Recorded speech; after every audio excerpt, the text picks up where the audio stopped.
요한계시록을 보다 보면 이제 이미지들이 굉장히 많죠. 그러니까 이미지로 표현되어지는 내용들이 굉장히 많고, 또 그 이미지로 표현되어진 것들을 어떻게 봐야 되는지에 대한 이해가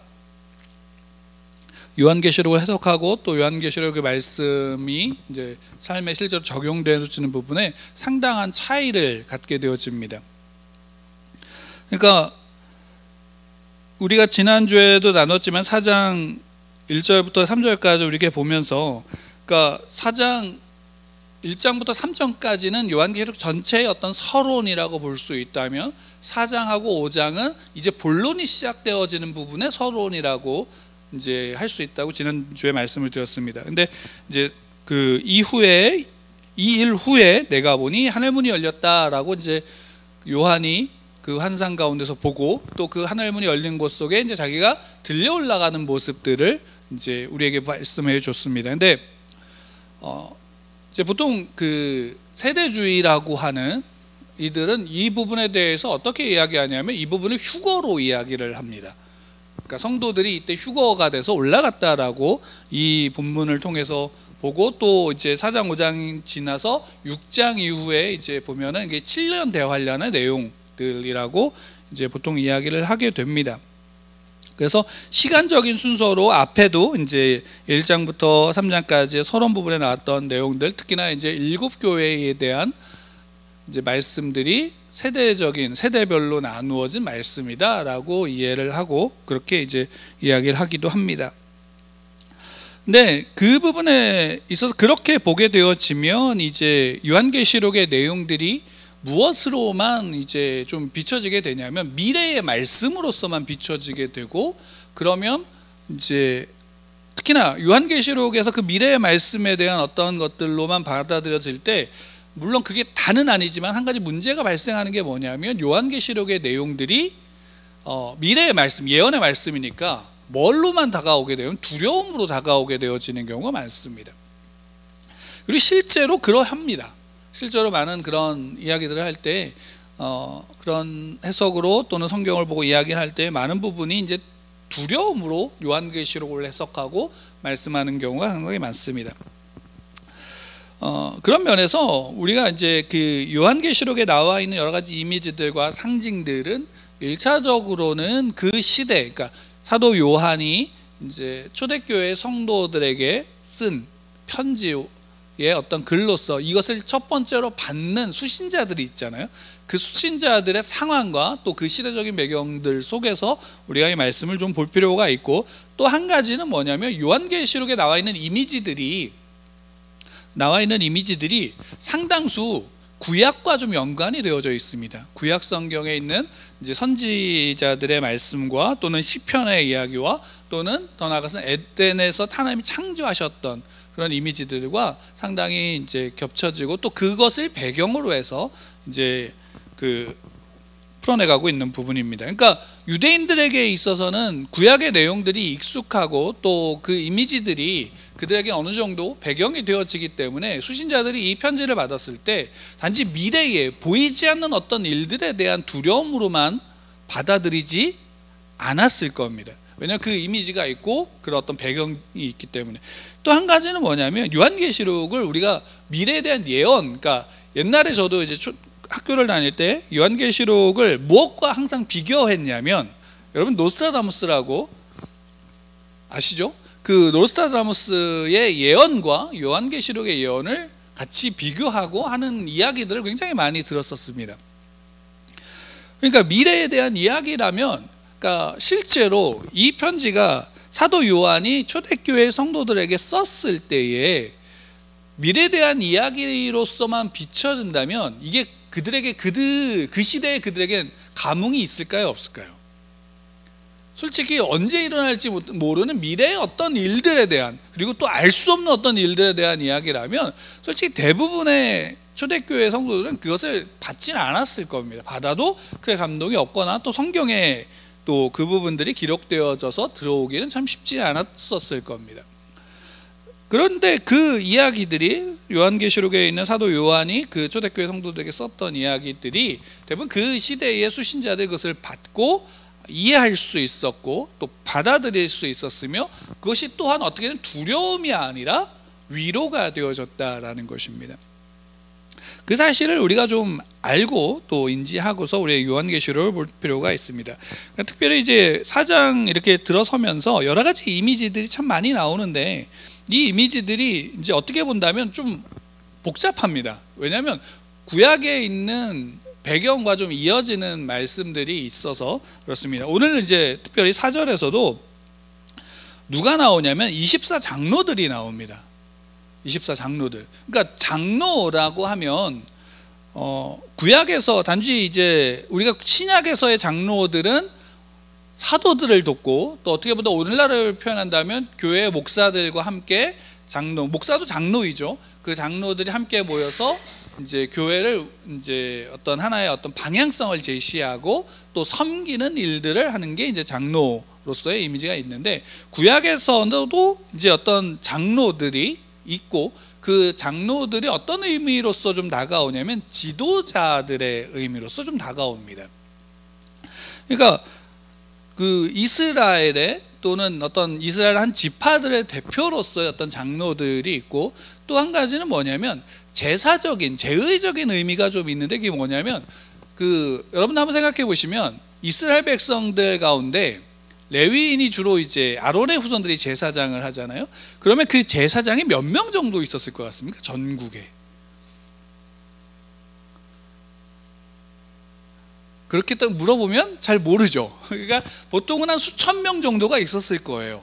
왜냐하면 이스라엘이 딱 작더라도 도성마다 또는 도피성마다 또 있어야 되고 하는 그 지역마다 이런 제사장들이 있었기 때문에, 그런 제사장 수천 명의 제사장들이 있고, 그들을 대표하는 또 아론의 후손으로서의 그 대표하는 장로들이 그 제사장들 가운데 있었습니다. 그러니까 그들은 어떤 이 제사장들의 무리들을 좀 대표하는 그런 의미로서 좀 가지고 있었고, 또 한 가지는 장로로서 어떤 그런 의미보다는 다윗이 그 아삽과 여두둔이나 이런 후손들을 모아서 자손들 중에 이제 24그룹을 만들어서 뭘 얘기하면, 오늘날로 얘기하면 성가대를 만들었어요. 그러니까 수금과 비파와 재금을 가지고 찬양하는 어떤, 그래서 우리가 이제 보통 성가대로 많이 비유하기도 하는데, 그 찬양을 하고 하는 부분들이 하나님을 어떤 예배하는 데도 있지만, 그 찬양의 그 원어 히브리어의 의미가 어떤 것도 갖고 있냐면 예언하다라는 의미도 갖고 있어요. 그러니까 이들이 단지 찬양하는 것, 우리 오늘날로 얘기하면 어떤 찬양 예배 인도자로서의 그런 의미보다도 어떤 그 제사를 드리면서 그 과정 가운데 하나님을 찬양하고 하는 부분들이 하나의 어떤 예언적인 의미도 갖고 있었기 때문에, 이들도 어떤 그 24그룹으로서 대표해 갖고 이제 하나님을 찬양하는 그런 의미를 갖고 있습니다. 그러니까 이런 이제 장로들이나 또는 24의 그룹의 어떤 찬양을 할 수 있는 어떤 그런 그룹들이 있었고, 여기에 장로들도 24장로를 이제 두었어요. 24장로. 그러니까 요한계시록에 24장로가 오늘 나오는데, 그 24장로의 숫자가 단순하게 요한이 만들어낸 숫자가 아니라 구약에서 이미 그 의미로서 가지고 있었고, 왜 24장로들이 구약에 있었는가라고 한다면, 이스라엘이 몇 지파로 이루어졌죠? 12지파로 이루어졌고, 10이라는 숫자는 성경에서 어떤 좀 완전한 수로서의 의미를 갖고 있는데, 이것이 2배로 합쳐진 거예요. 그러니까 온전한 하나님의 백성들이라는 의미로서의 그 의미를 가지고 있어요. 그러니까 그런 의미로 이제 장로들이 있고, 여기 재밌는 건 뭐냐면 보좌가 있고, 그 보좌를 중심으로 24장로가 어떻게 보면 둘러 있어요. 둘러 있는 이미지예요. 그러니까 둘러 있는데, 그 안에 그러면 24장로들이 누구를 중심으로 둘러 있냐면 하나님의 보좌를 중심으로 둘러 있는 거예요. 그리고 그들이 이제 그 장로들이 24장로라고 표현한 건, 요한이 그 24장로 숫자적인 의미를 가져온 거는 여기에 이제 단순하게 구약의 이미지만을 갖고 온 것이 아니라 어떤 것이 있냐면 12지파로서의 그 이스라엘 백성들, 그러니까 약속의 백성으로서의 이스라엘 지파 12지파, 그러니까 구약의 하나님의 약속을 받은 이스라엘 백성들이 있고, 그 백성들과 신약에 이제 예수 그리스도께서 이 땅에 오셔서 제자 12명을 삼으셨죠. 그 12명의 제자들은 그러니까 그 약속의 성취의 의미로서 신약의 하나님의 백성이 되는 거예요. 이해가 되시죠? 그 백성이 구약과 신약의 12가 합쳐져 갖고 24장로, 온전한 하나님의 백성이라는 의미로서의 상징을 갖고 있는 의미로서 24장로들이 거기에 있는 거예요. 그러니까 단순하게 어떤 숫자로서, 물론 성경에서 그 숫자가 굉장히 중요한 의미를 갖고 있지만 그 의미가 단순하게 어떤 하나하나가 어떤 의미다가 아니라 하나님의 백성의 상징으로서 24의 숫자가 있고, 또 그 상징으로서 온전한 하나님의 백성, 온전한 하나님의 교회를 의미하고 있는 겁니다. 그러니까 하나님의 온전한 교회로서, 그러니까 사도들은 신약에 그냥 한 사람의 대표로서가 아니라 무엇을 대표하냐면 12사도는 교회를 대표하는 거죠. 교회를 상징하고, 왜냐하면 그들로 말미암아 신약의 교회가 시작되어졌고 그들로 말미암아 교회가 퍼져나갔던 그 모습들의 상징입니다. 그러니까 24장로가 그 안에서 하나님을 둘러서, 그러니까 하나님의 백성이 하나님을 중심으로 무엇을 나타낼까요? 하나님의 온전한 영광을 드러내는 거예요. 여러분들이 이 땅에서 내가 그리스도인이어서 마치 어떤 의미로 요즘에 이제 기독교인들 중에 구약을 굉장히 경시하는 경향이 있는 분들도 가끔 있어요. 가끔. 근데 그거를 잘못된 게 뭐냐면, 구약으로부터 하나님께서 주신 약속의 성취가 예수 그리스도로 말미암아 드러난 것이고, 그로 말미암아 우리 기독교인들은 예수 그리스도로 말미암아 신약의 시대를 살고 있다라는 것으로 끝나는 게 아니라, 구약에서 하나님이 약속한 것에 대한 성취와 또 온전한 구약과 신약의 하나가 되어진 하나님의 교회, 하나님의 백성이 누가 되는 거예요? 우리가 되어지는 거예요. 그러니까 우리가 영적인 아브라함의 후손이다라고 말할 수 있는 근거도 여기에 있는 거예요. 그러니까 이스라엘 백성들이 아브라함의 후손이다, 우리는 아브라함의 육적인 후손이야 라고 말하지만, 육적인 후손보다 더 중요한 게 영적인 의미로서의 아브라함의 후손들이 기독교인들, 모든 이방인, 예수 그리스도를 나의 구주로 믿고 영접하여 하나님의 자녀가 된 자들이 그 후손이고 그 하나님의 백성이며 자녀이다라는 것입니다.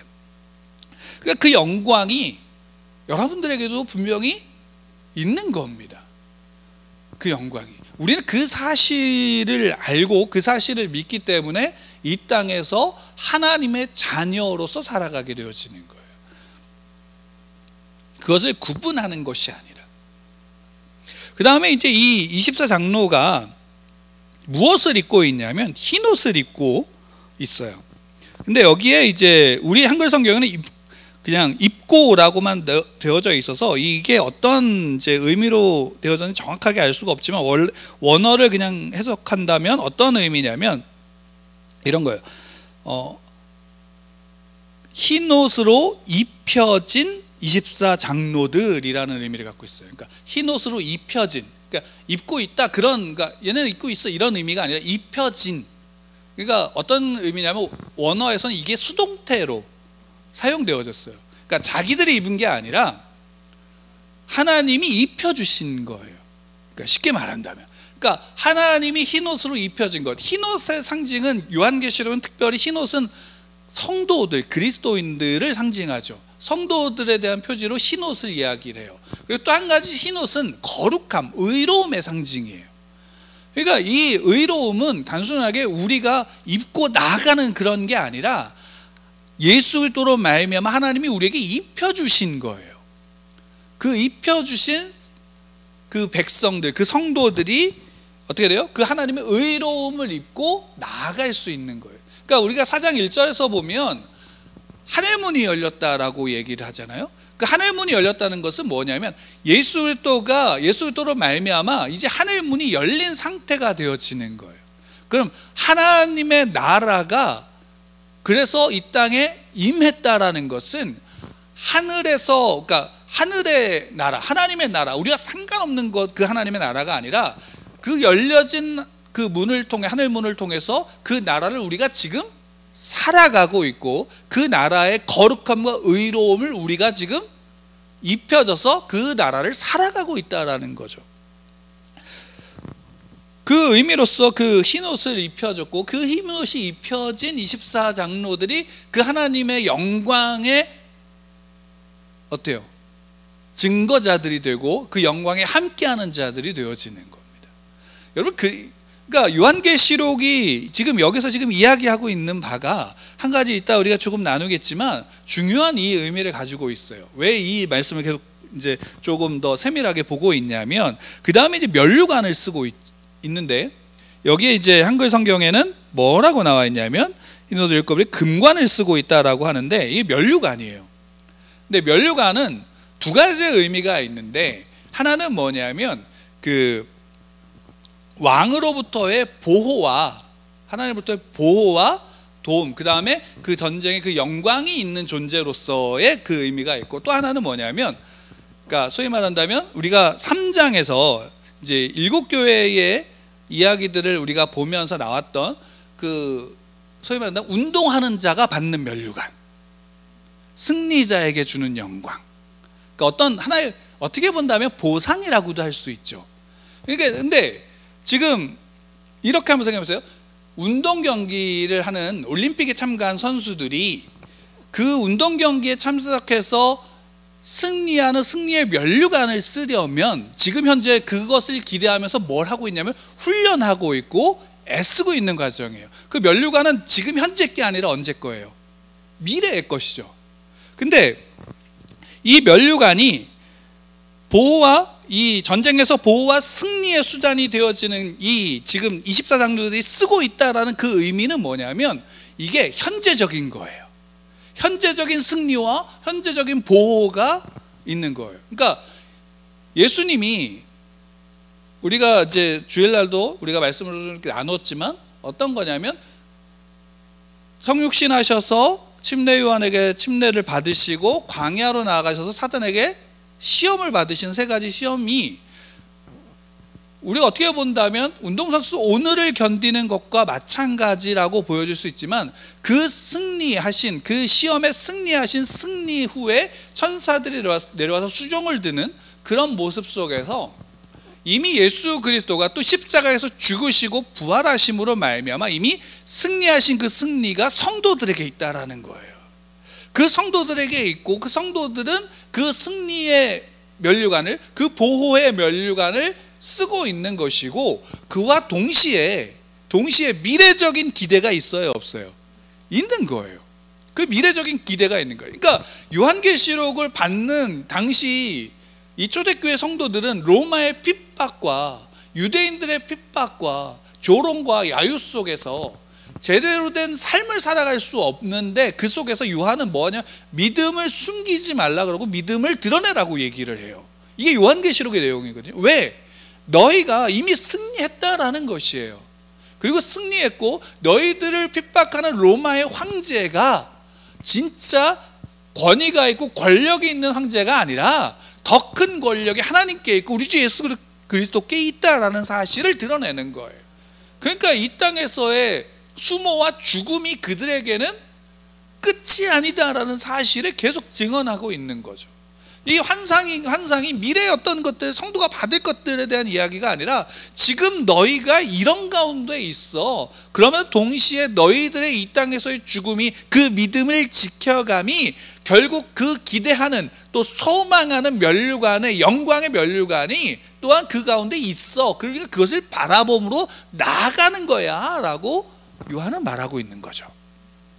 그러니까 이게 지금 이 4절에 있는 이 장로들의 모습은 어떻게 본다면 구약의 이미지가 이거고 신약의 이런 거야 라는 것을 넘어서 굉장히 현재적인 이미지로 지금 요한은 성도들에게 초대교회 성도들에게 이야기하고 있는 거예요. 반대로 이야기한다면 이 이야기는 오늘날 우리에게도 동일하게 현재적인 이야기가 되어지는 거예요. 왜? 예수 그리스도로 말하면 여러분들은 하나님께서 그 흰옷을 입혀준 이들이기 때문이고 그들을 향해서 하나님 뭐라고 말씀하시면 하나님의 자녀들이다 라고 말씀하시잖아요. 그 사실을 이야기하고 그러면서 이제 5절에 보면 보좌로부터 번개와 음성과 우레소리가 나고 보좌 앞에 켠 등불 7이 있으니 이는 하나님의 7영이라. 그러니까 여기에서 지금 24장로에 대한 이야기를 하고 그 앞에 보좌로부터 번개와 음성과 우레소리가 난다라고 얘기를 하고 있어요. 그러니까 이거는 뭐냐면 하나님의 소리인 거죠. 하나님의 나타내심인 거예요. 그러니까 구약에서 이런 우리가 이제 나팔 소리로도 우리가 봤지만 이 번개와 또 지진 뭐 이런 우레소리 이런 거는 구약에서 어떤 의미죠? 하나님의 나타내심으로 이야기하고 있고, 그 하나님의 나타내심, 특히나 어떤 지진과 같은 어떤 그런 것을 통해서 하나님의 나타내심은 어떤 위로가 되기, 구원의 의미도 있지만 또 한편으로는 어떤 거냐면 심판의 의미도 담고 있는 거예요. 그 심판의, 구원과 심판으로서 이야기하는데, 여기서 이제 한 가지 우리가 좀 볼 건 등불 7이 있으니 이것은 하나님의 7영이라 라고 얘기를 했는데, 그 등불 7이라는 게 이제 스가랴서 4장의 전체적인 내용과 좀 맥을 맞닿고 있어요. 그러니까 하나님의 등불, 이것은 무엇이냐면 이제 그 스가랴 4장에 어떤 거냐면 하나님의 성전, 스룹바벨을 통해서 하나님의 성전을 짓는 장면이 나오는데, 그 성전을 짓는 장면 속에서 4장 2절에 그 7 등불에 대한 이야기가 나와요. 근데 물론 그 등불에 대한 이야기가 나오고 뭐 이렇게 하는 게 뭐냐면 어떤 의미를 가지고 있냐면, 스룹바벨이 성전을 지은 게 아니라 지금 짓기 위해 너무나 힘들고 어려운 과정 가운데 있어요. 성전이 무너진 거 다시 짓는 그 과정 속에서, 그 어려움 속에서 이것을 포기해야 되는가? 이런 의미가 아니라 그럼에도 불구하고 반드시 지어져야 돼. 근데 그것을 어떻게 하냐? 하나님이 이미 확정하시고 짓게 하실 거야 라는 의미로 그 안에 성전의 7, 그러니까 등불과 등잔 이런 이야기들을 거기에 담고 있는 거예요. 완성이 되지 않은 그 안에 그것을 담고 있고, 그래서 그 스가랴 4장에서 보면 결국 이 성전을 짓는 것은 이는 힘으로 되지 아니하며 능력으로 되지 아니하고 오직 나의 영으로 되느니라 라고 4장 6절에 말씀하고 있어요. 이는 힘으로 되지 않고 능력으로 되지 않아 오직 나의 영으로 된다라고 말씀하고 있어요. 그러니까 7 등불이라는 건 성전에서, 그러니까 솔로몬이 성전을 지을 때도 마찬가지고 성막에 대해서 그 모세를 통해서 하나님 말씀하실 때도 뭐냐면 그 성막 안에 또 성전 안에 등불을 켜놓잖아요. 이 등불은 거기에 임하신 하나님의 임재를 뜻하는 거거든요. 그러니까 하나님의 임재, 그럼 그 성전이 온전히 완성이 되어져 가는 것도 결국은 누가 하냐면 하나님의 영이 하신다라는 거예요. 그러니까 이 땅에서 여러분들 한번 보세요. 성도가, 이 땅을 살아가는 성도로서 살아가는 그 삶의 완성은 우리가 하는 게 아니에요. 우리는 그 삶을 살아가는 거예요. 순간순간 주어진 삶의 선택과 순간순간 주어진 어떤 일들 속에서 여러분들이 잊지 말아야 하는 것은 믿음을 가지고 믿음을 지키는 거예요. 근데 그 믿음을 지켜나가는 과정 속에서 하나님이 뭘 하시냐면 성도의 삶을 온전케 하시는 거예요. 이스라엘 백성들, 아까 24장로들도 나왔지만 하나님이 구약에서 이스라엘 백성들을 택하신 이유가 뭐냐면 모든 족속의 제사장 나라가 되게 하신 거예요. 제사장 나라가 되게 하셔서 하나님이 그 제사장을 통해서 이스라엘 백성들과 함께 하신 것처럼 이스라엘 백성들이 제사장 나라가 되어서 이 땅의 모든 열방과 열국이 하나님과 함께 하기를 원하신 거예요. 그래서 베드로도 우리에게 말씀하고 있는 게 뭐냐면 너희는 왕 같은 제사장이다라고 말씀하고 있는 거죠. 왕 같은 제사장이다. 그러니까 모든 기독교인들이 하나님을 나의 구주로 믿고 영접한 그리스도인들은 이 땅에서 제사장이에요. 그건 뭐냐면 제사장이라는 것은 결국 어떤 의미를 갖고 있냐면 인간이 하나님 앞으로 나아갈 수 있도록 그 앞에서 중재자 역할을 하는 거예요. 선지자는 하나님이 인간을 향해서 하나님이 하시는 말씀들을 선포하는 것이죠. 왕은 뭘까요? 왕은 이 땅에 이 나라가 하나님의 통치하심이 그 왕으로부터 드러나는 거예요. 그래서 구약에서 다윗이 왕이라고 하지만 다윗이 온전한 왕이다라고, 그래 하나님과 합한 왕이다라고 하는 이유가 뭐냐면 그가 세상의 왕의 권력을 어마어마하게 가졌다라는 의미가 아니라 그가 하나님 앞에 자기를 철저히, 자기가 왕이 아니라 하나님의 왕이심을 인정하고 그 하나님의 통치가 그로 말미암아 드러날 수 있도록 하나님 앞에 내어줬다는 거죠. 왕 같은 제사장이, 우리가 왕 같은 제사장이다라는 의미를 하고 그런 말을 선포할 수 있는 것은 이거예요. 세상이 여러분들을 보면서 하나님을 볼 수 있느냐라는 거죠. 우리가 그 사실을 알지 못하면, 그 사실을 보지 못하면 우리가 하나님 앞에 나가서 그리스도인이라고 온전함으로 드러낼 수가 없는 거예요. 물론 온전하게 우리가 이 땅에서 제사장으로서 하나님을 드러낼 수 있는가? 아니에요. 우리는 내가 그 믿음을 지켜 나아가는 그 싸움 속에서 하나님이 나를 통해서 하나님을 드러내시는 거예요. 우리는 그 사실을 잊지 말아야 하고, 또 그로 말미암아 지금 이제 그 요한계시록 4장에서 사도 요한은 그 말씀을 우리에게 계속 이야기를 하고 있고, 그것이 초대교회 성도들에게 계속적으로 전하고 있는 말씀이죠. 그래서 이제 그 등불은 결국 하나님의 7영이고, 이것은 앞에서도 7별이라는 것과 함께 이어지는 거예요. 그러니까 하나님이 하나님의 천사들을 이제 어떻게 되면 이 땅 지상에 있는 교회들, 그러니까 교회는 성도들을 이야기하죠. 그 성도들을 대표하는, 성도들을 이야기하는 그 교회와 또 하늘의 교회가 어떻게, 하나님의 성전이 어떻게 되면 같이 있다라는 사실, 대응체로서 함께 있다라는 사실을 요한은 지금 계속 우리에게 보여주고 있는 거예요. 이미지와 상징으로서 계속 보여주고 있는 거예요.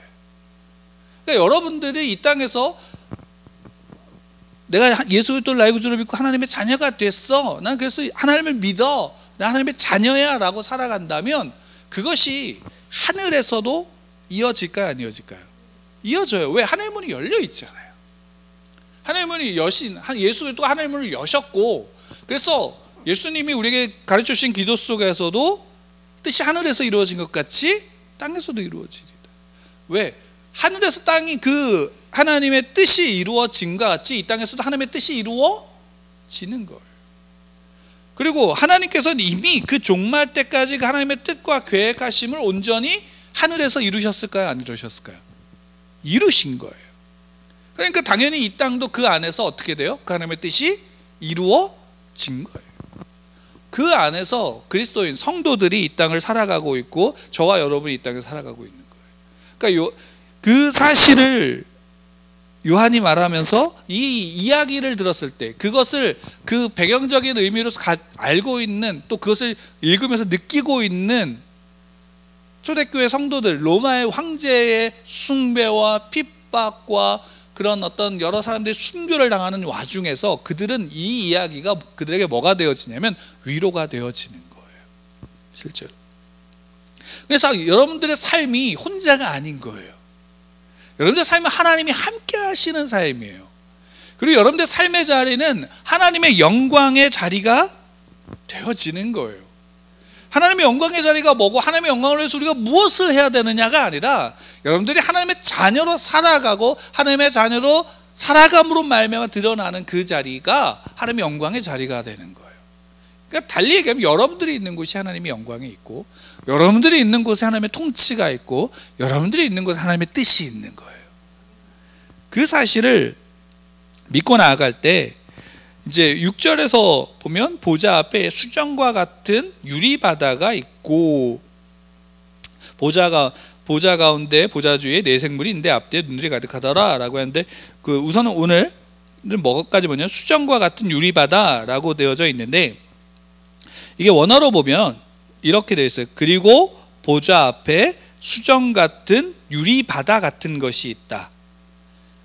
이게 그러니까 보좌 앞에 수정과 같은 그 유리바다, 그런 이제 비유법이죠. 뭐 같은 그런 이제 바다가 있다라는 거, 바다처럼 보이는 뭔가가 있다라는 거죠. 여러분, 그 보좌는 어디 있을까요? 하늘에 있을까요? 땅에 있을까요? 바다는 어디 있어요? 이거를 이해하려면 히브리적, 그러니까 유대인적인 사고가 필요해요. 그게 어디에서 나오냐면 천지를 창조하실 때 하나님이 그 궁창을 두시고 궁창 위에 물과 아래 물을 주셨잖아요. 그러니까 우리가 시편을 보다 보면 하늘의 물 뭐 이런 노래들이 있고 그것으로 하나님의 어떤 보좌를 이야기할 때가 있어요. 그러니까 뭐냐면 이들의 사고 속에는, 그러니까 어떤 게 있냐면 고대인들 또 유대인들의 사고 속에서는 하늘에 뭐가 있어요? 바다가 있는 거예요. 그 바다. 그러니까 하늘에 물이 있는 그게 상징화됐고 그 이미지가 그들에게 있으니까 이게 하늘의 보좌에는 바다가 있는 거예요. 그리고 우리가 이제 그 솔로몬의 성전을 보면 놋바다라는 게 있어요. 그래서 놋으로 이제 바다를 만들어 놓은 거예요. 하늘의 바다를 상징화해 솔로몬이 만들어 놓은 거예요. 거기에 이제 물이 있는데 그 물은 이제 어떤 거냐면 제사를 드리는 어떤 이제 그것들을 씻는 역할과 제사장들이 그것을 자기들이 거룩하기 위해서 씻는 역할들을 하는 물동이 있어요. 그 놋바다라고도 불려요. 그러니까 이게 하늘의 바다를 상징하는 거예요. 그러니까 왜냐하면 솔로몬의 성전이 하늘 성전을 모방한 거거든요. 쉽게 말한다면. 그러니까 하늘 성전의 모형이 이 땅의 성전인 거죠. 그래서 그 성전의 의미로서 이제 바다를 형상화했고, 그 바다는 결국 뭐냐면 그 성전의 거룩함을 드러내는 거예요. 하나님의 성전의 거룩함.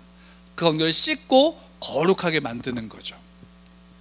반대로 그 시편에서는 시편 이제 29편 10절에서 보면은 어떤 게 있냐면 그 바다, 이 땅의 바다를 가나안 사람들이 가지고 있는 사고 속에서는 정복자 바알이 이 땅의 바다를 지배하고 있어요.